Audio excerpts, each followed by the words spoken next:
Hello everyone, Happy New Year to all. So I welcome you all to IRC Chemistry. ये video काफ़ी दिनों बाद मैं लेके आ रहा हूँ and this is a very crucial time for the students और aspirants preparing for UPSC geo scientist examination because हमारा फेबररी में प्रीलिम्स का एग्ज़ाम आ रहा है एंड अभी today is 4th January. So almost we have 40 days, 40 or 44 days are left for this exam. So अभी that is a very important time कि हमें किस तरीके से इस एग्ज़ाम को अभी आगे स्टार्ट करना चाहिए. Basically UPSC geo scientist prelims जो है वो दो पेपर होते हैं हमारे इसके अंदर. फर्स्ट हमारा पेपर 1 जो कि हमारा जनरल साइंस का होता है, that will be around 9:30 to 12:30 आपका ये पेपर होगा, 2 घंटे का पेपर होगा. Then second paper will be your chemistry paper, that will also of 2 hours, that is 2 बजे से लेके ऑलमोस्ट 4 बजे तक. एक ही दिन में आपके दोनों पेपर्स हो जाएंगे. अब यहाँ पे सबसे पहले मैं बता दूं कि एग्जामिनेशन के डे के दिन यानी 18th Feb को आपको टाइम से आपके वेन्यू पे पहुंचना है, एग्जामिनेशन वेन्यू पे टाइम से पहुंचना है. क्योंकि अगर आप 10 मिनट्स भी लेट होते हैं तो आपको अंदर एंट्री नहीं मिलती है. ये यूपीएससी के स्ट्रिक्ट गाइडलाइंस हैं एंड मेरे भी कुछ ऐसे दोस्त रहे हैं जिनका एग्जामिनेशन इस तरीके से छूट गया था. वो 10-15 मिनट बाद गए और उन्होंने काफ़ी रिक्वेस्ट भी की, ठीक है, तो उनको एंट्री नहीं मिली. तो ये आप ज़रूर ध्यान में रखें क्योंकि आप कितना भी वहाँ पे रिक्वेस्ट करो, कुछ भी करो, वो नहीं मानने वाले. बेसिकली आप टाइम से जाइए, आधे पौने घंटे पहले चले जाइए, ठीक है, क्योंकि अगर आपने प्रिपरेशन की है then it should not be wasted. ठीक है, आपको इसी बार निकालना है अगर आपने अच्छे से तैयारी की है तो चलिए, ये तो सबसे इम्पॉर्टेंट चीज़ है. अब हम बात करते हैं कि जो हमारे पास दिन बचे हैं, that is around 40 to 45 days. इतना टाइम हमारे पास अभी बचा हुआ है. अब यहाँ पे ना 2 तरह के स्टूडेंट्स हो सकते हैं अभी. एक जिन्होंने अपनी प्रिपरेशन स्टार्ट कर दी है काफ़ी टाइम पहले, जैसा कि मैं पहले भी एक वीडियो लेकर आया था कि प्रीलिम्स की स्ट्रैटेजी की वीडियो हम लेके आए थे. तो अगर किसी स्टूडेंट ने प्रिपरेशन स्टार्ट की हो अपनी, तो अब तक मैं ये मानता हूँ कि उसने अपनी केमिस्ट्री ऑलमोस्ट कंप्लीट कर ली होगी with practice, as well as GK भी स्टार्ट कर दिया होगा. और जीके में general science, current affairs, polity, economy, history, ठीक है, ये सारे इंपॉर्टेंट टॉपिक्स मैं मानता हूँ कि स्टार्ट कर दिए होंगे. अब दूसरी कैटेगरी स्टूडेंट्स की ये भी आती है कि कुछ ऐसे भी स्टूडेंट्स होंगे जो किसी अदर एग्जाम की प्रिपरेशन में बिजी होंगे, ठीक है, कोई भी हो सकता है या कोई और काम हो सकता है जिसकी वजह से टाइमली उन्होंने अपनी प्रिपरेशन स्टार्ट नहीं की. अब उनके पास 40 डेज हैं, but let me tell you 40 days जो 45 डेज हमारे पास बचे हैं ये कम नहीं होते हैं एग्जाम की प्रिपरेशन के लिए. मैं अपना पर्सनल पॉइंट ऑफ व्यू बताता हूँ. मैंने अपनी जो एक प्रिपरेशन है वो स्टार्ट की थी लास्ट टाइम पे विद इन अ वीक. एक वीक था मेरे पास, ठीक है. तो ये जरूरी नहीं है कि आप 3 महीने 4 महीने से एग्जाम की तैयारी कर रहे हैं तो ही आप एग्जाम निकाल सकते हैं. नहीं, अगर आपने सही तरीके से कम टाइम को भी यूटिलाइज किया है then also you can crack this exam. किस तरीके से वो अभी मैं यहाँ पे बात करूंगा, ठीक है. अब मैं मान के चलता हूँ कि जो बच्चे कहीं और बिजी थे या जो भी थे उनके थोड़े बेसिक्स हमारे क्लियर होने चाहिए, क्योंकि ऐसा नहीं है कि आप 40 डेज में बेसिक्स भी क्लियर कर लो और एग्जाम भी निकाल लो.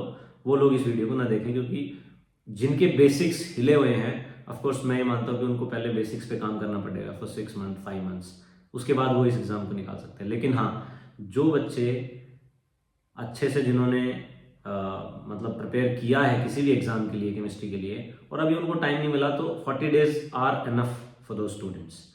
तो 2 तरह के हमारे यहाँ पर स्टूडेंट्स हमने यहाँ पे निकाले.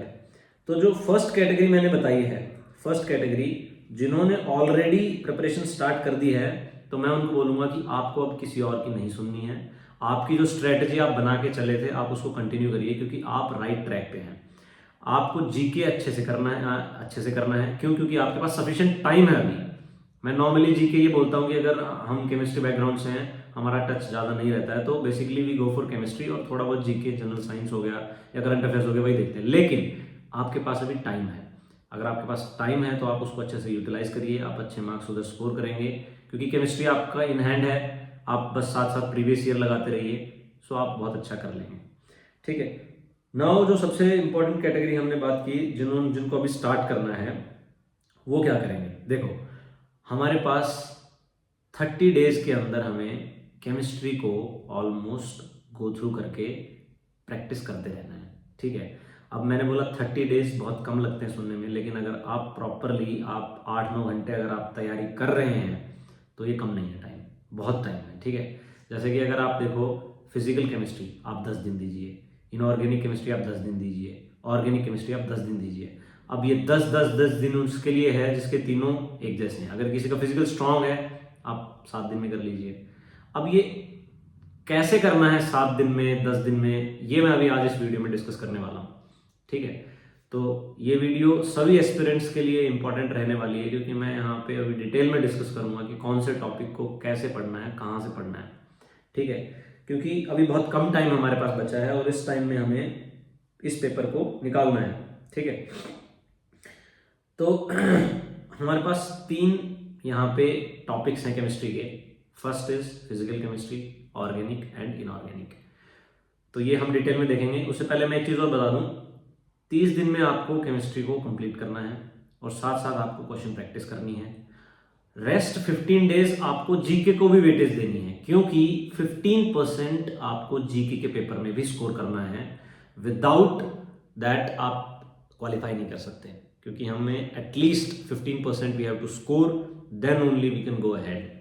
तो एक चीज रही, हमें 15 दिन अपने पास इन हैंड रखने हैं लास्ट में, कि हम थोड़ा बहुत जनरल साइंस देख पाएं, हम थोड़ा बहुत करंट अफेयर्स देख पाएं, ठीक है। या आपने अगर कभी भी आपका कोई एक स्ट्रॉन्ग रहा हो, ज्योग्राफी हो, पॉलिटी हो, आपके पास कुछ नोट्स हो या आपके पास कुछ शॉर्ट स्क्रिप्टेड कुछ हो, आप वो तैयार करके जा सकते हैं।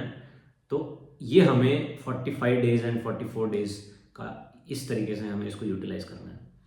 तो सबसे पहले अगर मैं बात करूं तो फर्स्ट हमारा जो फिजिकल, ऑर्गेनिक, इनऑर्गेनिक, इसको कैसे पढ़ना है। अगर आपके पास टाइम कम है तो, जिनके पास टाइम बहुत सारा है, मतलब जिन्होंने बहुत पहले स्टार्ट की थी प्रिपरेशन, उनको तो मैंने यही गाइड किया था कि आप लोग डिटेल में और अच्छे से पढ़िए और नोट्स बना के पढ़िए, क्योंकि ये चीज़ आपको मेंस में भी काम आएगी।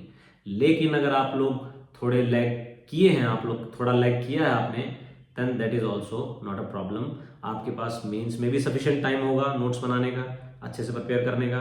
अब प्रीलिम्स में भी आपके पास 40 डेज काफ़ी हैं, अगर आप उसको सही से यूटिलाइज करें और डिसिप्लिन से आप अगर कंटिन्यूअस 40 डेज अगर आप प्रिपेयर करते हैं, then you stand, there is a chance, ठीक है, definitely there is a chance. अब मैंने थोड़ा बहुत सिलेबस को देखा, ठीक है, and I too had experience of this examination, ठीक है, मैंने कुछ लोगों से डिस्कस भी किया। Then I come to a conclusion कि जो एग्ज़ाम होता है उसमें फिजिकल केमिस्ट्री फॉर्मूला ओरिएंटेड रहता है, ठीक है। कुछ एक थ्योरेटिकल क्वेश्चंस भी रहते हैं, ठीक है, वो मैं बता दूंगा कहाँ से आपको थ्योरेटिकल आपको ध्यान देना है और कहाँ से आपको नॉर्मल देखना है। तो फिजिकल केमिस्ट्री में हमारे पास क्या है, मेनली 4 टॉपिक्स मैंने आइडेंटिफाई किए जो कि बहुत इंपॉर्टेंट हैं, ठीक है, जो आपके सिलेबस में है और उनको आपको देखना है। सॉल्यूशंस, दूसरा gaseous state, thermodynamics and electrochemistry. तो इन टॉपिक्स को आपको कैसे पढ़ना है वो चीज़ देखिए। सबसे पहले अगर मैं बात करूं तो गैसियस स्टेट की, kinetic theory and gaseous state, ये जो टॉपिक है ना, ये टॉपिक हमारा बहुत ही आसान टॉपिक है, ठीक है। हम ग्रेजुएशन से इसको पढ़ते आ रहे हैं, आपने इसको कई बार पढ़ा होगा if you are appearing for this examination, ठीक है। हाँ, ये जरूर बात है कि आप भूल चुके होंगे सब कुछ, तो उसको रिवाइव करने के लिए मैं आपको एक तरीका बताता हूँ कि आपको कैसे पढ़ना है।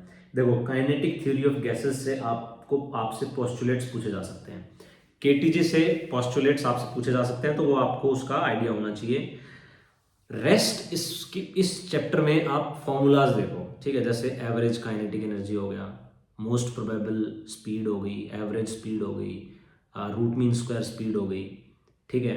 फिर उसके बाद इनका जो कर्व होता है, ठीक है, जो हम बोलते हैं मैक्सवेल बोल्ट्जमैन डिस्ट्रीब्यूशन कर्व, उस कर्व के ऊपर अगर मैं आपको बताऊं कि बताइए कौन सी ज़्यादा है कौन सी कम है, इनके रिलेशन क्या हैं, तो ये सारे क्या हैं, दीज ऑल आर फॉर्मूलाज, ठीक है। एंड सारे फॉर्मूलाज आपको एक शीट पे लिख लेने हैं, एक वाइट शीट लेनी है, ऊपर हेडिंग देना काइनेटिक थ्योरी ऑफ गैसेस, सारे फॉर्मूलाज लिख लेने हैं, ठीक है। और कौन कौन से हो सकते हैं हमारे, कोलिजन डायमीटर के ऊपर 1-2 न्यूमेरिकल जरूर देख लेना, ठीक है, आ सकता है।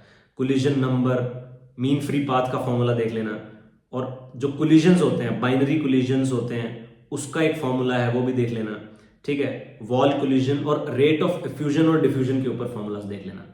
एक शीट पे अराउंड 15 फॉर्मूलाज मुझे लगता है मैक्स टू मैक्स आप इसमें से बना सकते हैं। If you will write down all those 15 formulas और आप उसको डेली रिवाइज करके प्रैक्टिस करेंगे, मुझे नहीं लगता आप इसमें से कोई एक भी क्वेश्चन छोड़ेंगे या आपका गलत होगा, ठीक है। आप ये काम अगर आपको थोड़ा सा, if you are sensitised about this topic kinetic theory of gases, तो आपको सिर्फ एक वाइट पेपर पे फॉर्मूलाज लिखने हैं, उन फॉर्मूलाज के कॉरस्पॉन्डिंग क्वेश्चंस को प्रैक्टिस करना है, जो कि मैं बताऊंगा कहाँ से करने हैं। दूसरी चीज, आपने मान लो एक शीट पे फॉर्मूलाज लिख लिए, आप जब क्वेश्चन प्रैक्टिस करने बैठो तो आप ध्यान दो कि आपकी जो फॉर्मूला शीट है उससे क्वेश्चन आ रहे हैं या कुछ अलग फॉर्मूलाज हैं। अगर कुछ अलग फॉर्मूलाज हैं उसको भी आप डायरेक्टली यहाँ पे नोट डाउन करो और उसको आगे रिवाइज करो, ठीक है। Believe me, this is very efficient technique, ठीक है। बहुत एफिशिएंट तरीका है, आप इससे बहुत इजीली फिजिकल को कर पाओगे। दूसरा टॉपिक देखो, अब केटीजी को कितना टाइम लगेगा, टॉपिक कहाँ से पढ़ोगे, पूरी शर्मा पठानिया या फिर हमारे पास क्या है, केएल कपूर। ये दो बुक्स हैं, दोनों बुक्स में आपको सारे फॉर्मूलाज मिल जाएंगे, केटीजी के पोस्टुलेट्स मिल जाएंगे, मोस्ट जो हमारा मैक्सवेल डिस्ट्रीब्यूशन कर्व मिल जाएगा। आप आराम से इसको एक दिन में कर सकते हो, एक नहीं तो 1.5 दिन, क्योंकि इससे ज़्यादा इसमें नहीं लगेगा। आपको चीज़ों के बारे में थोड़ा बहुत आइडिया रहेगा तो आप इसको कर लोगे, ठीक है। क्योंकि अब वो आपके ऊपर है कि आप इसको कितना जल्दी कर पाते हैं। कोई हो सकता है थर्मो जल्दी कर ले, कोई हो सकता है गैसियस जल्दी कर ले, ठीक है। That all depends on you. Next अगर मैं बात करूँ chemical thermodynamics and chemical equilibrium, देखो बहुत आसान टॉपिक है ये, ठीक है, जिसमें हमारा जो फर्स्ट लॉ ऑफ थर्मोडायनामिक्स है उसकी एप्लीकेशन के कॉरस्पॉन्डिंग हमें थोड़ा सा थ्योरेटिकल एस्पेक्ट भी देखना पड़ेगा, ठीक है। और सेकंड लॉ का भी थोड़ा सा हमें थ्योरेटिकल एस्पेक्ट देखना पड़ेगा, जो कि आपको पूरी शर्मा में बहुत आसानी से मिल जाएगा। फिर उसके बाद state function, path function, definition कोई नहीं पूछेगा, ये मेंस में आ सकता है, यहाँ नहीं, यहाँ पे उसके कॉरस्पॉन्डिंग न्यूमेरिकल्स पूछ सकता है, ठीक है। और न्यूमेरिकल ही पूछता है, ठीक है। जैसे कौन कौन सा हमारा स्टेट फंक्शन है, कौन सा पाथ फंक्शन है, यही आ सकता है, 4 ऑप्शन दे दिए, ठीक है। या फिर कोई पर्टिकुलर हमें पाथ फंक्शन या स्टेट फंक्शन दे करके कैलकुलेट करवा सकता है, ठीक है। सेकेंड लॉ का जो एप्लीकेशन है, जैसे हमारा गिब्स हेल्महोल्ट्ज हो गया, ठीक है, हमारा एंथैल्पी हो गया, ये सारे जो हमारे फंक्शंस हैं, ठीक है, ये जो हमारे थर्मोडायनामिक जो फंक्शंस हैं, ये आपको अच्छे से इनके बीच का रिलेशन आना चाहिए, एग्जैक्ट डिफरेंशियल लिखना आना चाहिए, इनके बीच के रिलेशंस आने चाहिए, ठीक है। किसी भी प्रोसेस के लिए अगर मैं आपको बोलूँ डेल्टा एस निकालो, डेल्टा एच निकालो, ठीक है, या ये सब आपको निकालना आना चाहिए, ठीक है। प्रीवियस ईयर अगर आप देखोगे तो आपको पता लग जाएगा कि कैसे हमें इसको कैसे कैसे क्वेश्चन हमारे आ रहे हैं। मैं बस ये चाहता हूँ कि आप फिजिकल को एक न्यूमेरिकल पर्सपेक्टिव से देखो, और जहाँ पे थ्योरेटिकल पर्सपेक्टिव आ रहा है वहाँ थोड़ी सी थ्योरी पढ़ो। उससे क्या होगा, आपका टाइम बचेगा, ठीक है।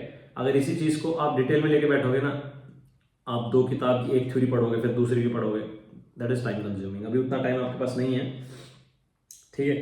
तो आपको ये सब देखना है, ठीक है। दूसरा, स्पॉन्टेनिटी के ऊपर बहुत क्वेश्चन आते हैं। स्पॉन्टेनिटी देखो, वर्क डन निकालना आना चाहिए सभी प्रोसेसेस का, ठीक है। फ्री एक्सपेंशन पता होना चाहिए, ठीक। अब वर्क डन निकालोगे तो फ्री एक्सपेंशन पता लग जाएगा, ठीक है। उसके अलावा आपको सारा स्पॉन्टेनिटी, ठीक है, ये जो हमारे डिफरेंट डिफरेंट फंक्शंस हैं, एंट्रोपी है, ठीक है, इनके रिलेशन विद स्पॉन्टेनिटी, ठीक है। कब लेस देन इक्वल टू 0 होगा, कब ग्रेटर देन 0 होगा। जैसे हमारा एंट्रोपी है, entropy delta should be greater than equal to 0 for the spontaneity. ये सारे हमारे मैक्सवेल जो हमारा स्क्वायर होता है वहां से आ जाते हैं, ठीक। एग्जैक्ट डिफरेंशियल्स आपको पता होने चाहिए।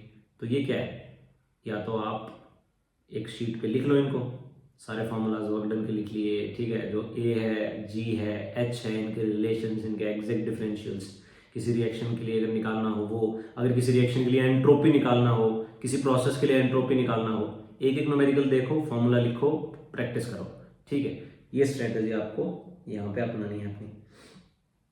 नेक्स्ट अगर मैं बात करूँ सॉल्यूशन, हमारा जो टॉपिक है दैट इज सॉल्यूशंस, बहुत इंपॉर्टेंट है, ठीक है, for GSI prelims, very important है, ठीक है। एक चीज और समझना, मैं क्यों बोल रहा हूँ कि ये हो सकता है, देखो ये जो एग्जामिनेशन है ना, इसमें आपकी नॉलेज से ज़्यादा आपकी स्पीड टेस्ट हो रही है, क्योंकि आपके पास टाइम कम है, आपके पास सिर्फ 2 घंटे हैं, 120 क्वेश्चंस करने हैं, और क्वेश्चंस आसान रहेंगे, question will not be very difficult, question will be easy.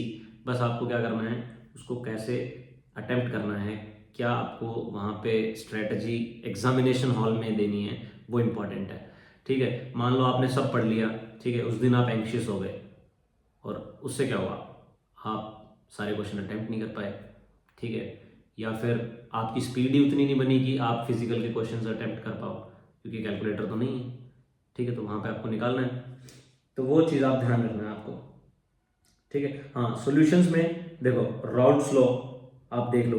अब जो हमारे कॉलिगेटिव प्रॉपर्टीज हैं, सीधे सीधे 4-5 क्वेश्चंस, कॉलिगेटिव प्रॉपर्टीज, चारों colligative properties, elevation in boiling point, depression in freezing point, osmotic pressure, और जो हमारे relative lowering of vapour pressure, चारों हमें पता होने चाहिए। डॉल्टन्स लॉ का फॉर्मूला पता होना चाहिए, रॉल्ट्स लॉ का फॉर्मूला पता होना चाहिए।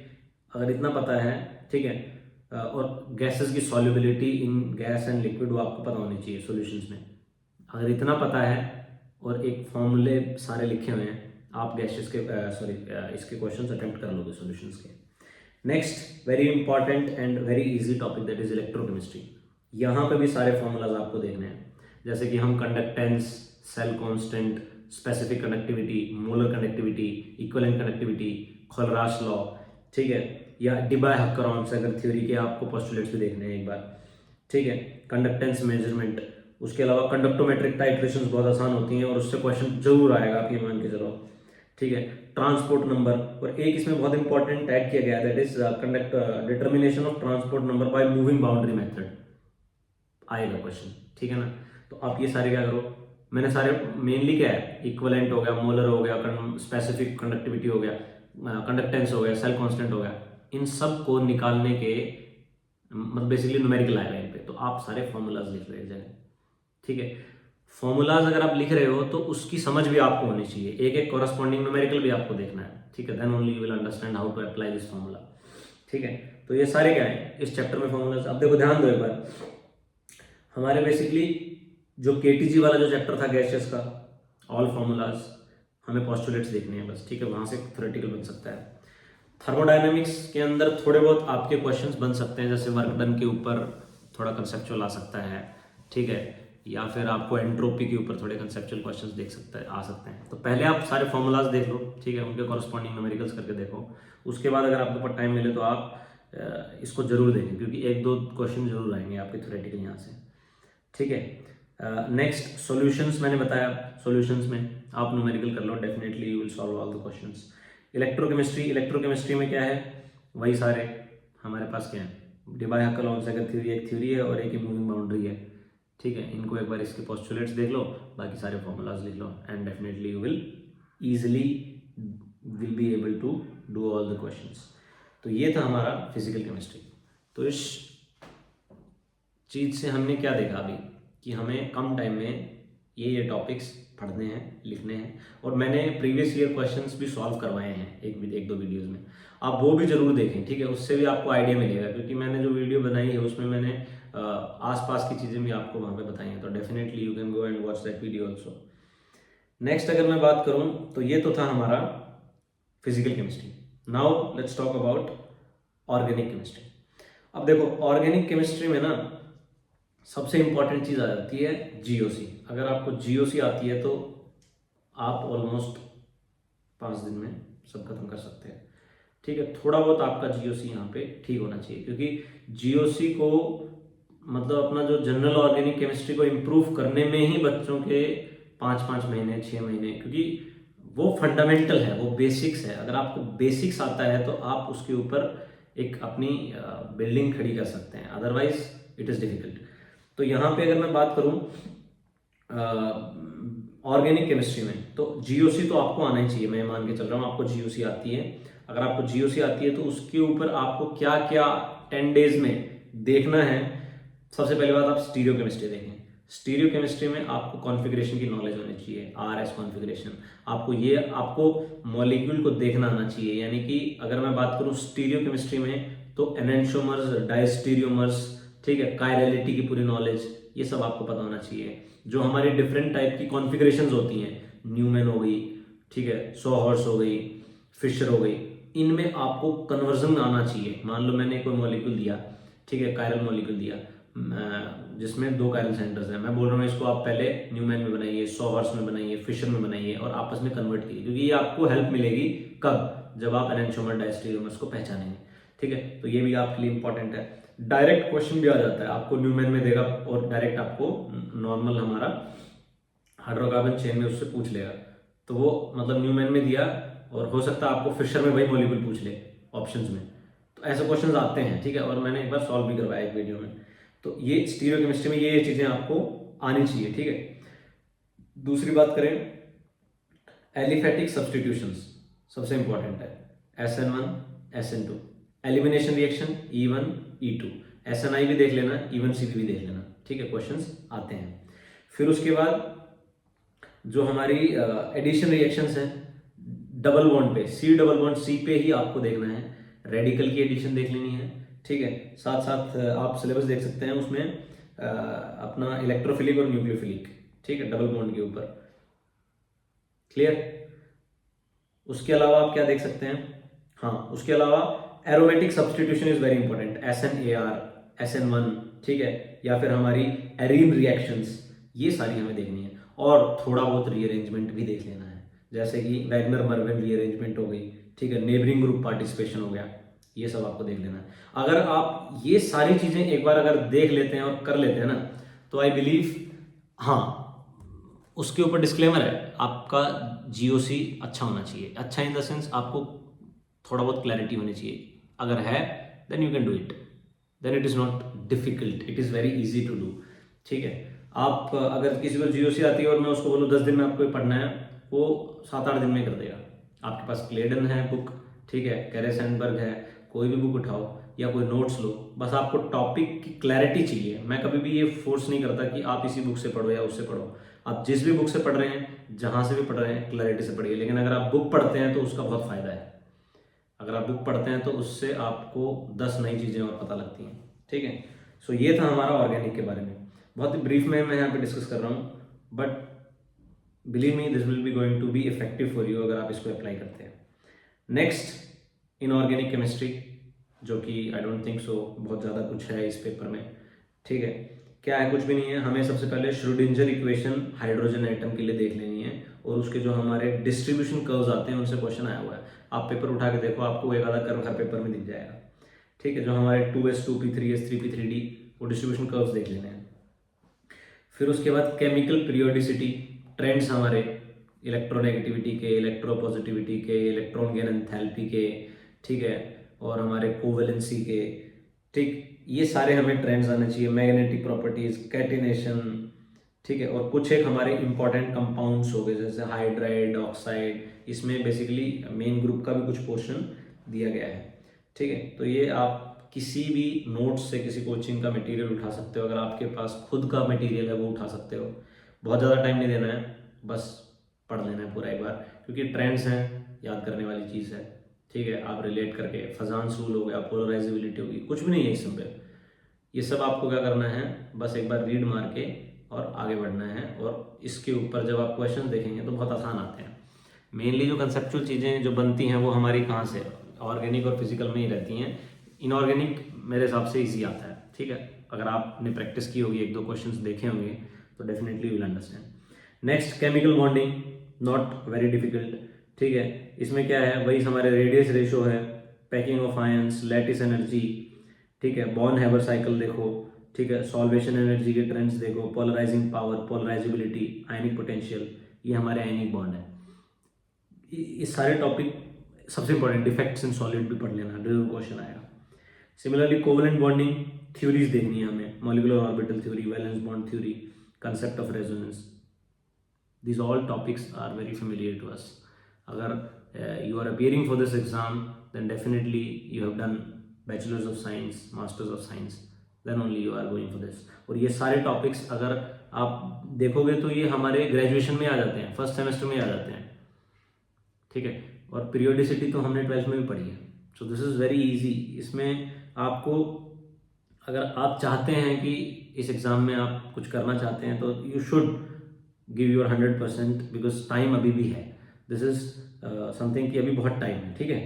कोऑर्डिनेट बॉन्डिंग में वर्नर थ्योरी हो गई, डबल सॉल्ट्स हो गए, ठीक है। ये बेसिक चीज़ें हैं, आप सिलेबस से देख सकते हैं, मैं ये डिटेल में नहीं बताऊंगा। एसिड बेस हो गया, सिंपल एसिड बेस। हाँ, वॉल्यूमेट्रिक एनालिसिस अच्छे से देख लेना, क्वेश्चंस मिलेंगे, ठीक है। जो हमारे टाइट्रेशन है, acid base, redox, complexometric and precipitation, ठीक है। ये सारी हमें टाइट्रेशन भी देखनी है, ठीक है। तो ये छोटा सा हमारा सिलेबस था, ठीक है।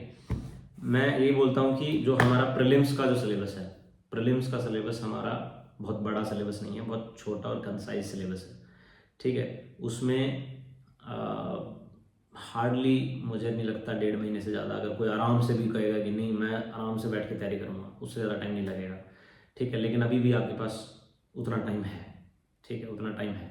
आप 8 से 9 घंटे अगर आप दे रहे हैं स्टडीज़ को, तो ये टारगेट अचीवेबल है, ठीक है। Let me tell you, this is achievable, ठीक। लोग इससे कम में भी कर लेते हैं, so you have to believe this, you can do this. और जो बच्चे काफ़ी टाइम से प्रिपेयर कर रहे हैं, मैं ये कहूँगा कि आप लीड में हैं अभी, ठीक है, और उस लीड को बनाए रखें। ऐसा नहीं है इस वीडियो को देख के आप थोड़े रिलैक्स हो जाएं, मैं ये नहीं चाहूँगा। क्योंकि अगर आपने इतने अच्छे से इतनी देर से इतने टाइम से प्रिपरेशन की है, देन आप अभी भी आगे कंटिन्यूस रखिए उसी स्ट्रेंथ से, उसी डिसिप्लिन से, ठीक है। You will easily get into this. अभी दिस इज आज की जो ये वीडियो थी, ये डेफिनेटली उन स्टूडेंट्स के लिए बहुत हेल्पफुल रहेगी जो अभी थोड़े लैग किए हैं, ठीक है। सो मैं चाहूँगा कि ये वीडियो सभी तक पहुँचे, सो आप इसको शेयर कीजिए, ठीक है। अगर इसके अलावा आपके कुछ डाउट्स भी रहते हैं तो मैं वीडियो के डिस्क्रिप्शन में टेलीग्राम चैनल का लिंक अपना दे दूँगा, ठीक है। आप उसमें आकर के डाउट्स पूछ सकते हैं, ठीक। और भी अगर कोई क्वेरीज होती हैं वो पूछ सकते हैं। और अगर नेक्स्ट वीडियो किस टॉपिक पे चाहिए, अगर ये कोई मेजॉरिटी डिमांड आती है, then definitely I will come with the video. Next video after this prelims examination I will come with answer writing. बहुत सारे लोगों के डाउट्स आ रहे हैं कि सर एक बार आंसर राइटिंग आप बता दीजिए कि किस तरीके से करनी है आंसर राइटिंग, ठीक है। तो वो भी ज़रूर मैं एक वीडियो लेके आऊँगा। एंड लास्ट इज़ कुछ लोगों को एलिजिबिलिटी क्राइटेरिया में भी बहुत डाउट्स हैं कि किसी को ये डिसेबिलिटी है, किसी ने डिफरेंट टाइप्स की हमारी केमिस्ट्री बैकग्राउंड से एमएससी हैं, कौन सा एलिजिबल है, वो भी मैं एक वीडियो लेके आऊँगा, ठीक है। बेसिकली आप खुद भी जाके देख सकते हैं, यूपीएससी की साइट पे जो एडवर्टीजमेंट आता है उसमें सब कुछ मेंशन होता है, क्या एलिजिबिलिटी क्राइटेरिया है, दिस ऑल इज मेंशन्ड है, ठीक है। So this is all for today, ठीक है। आई होप आपको ये आप सभी को ये वीडियो पसंद आई होगी। So that's all for today, thank you, all the best.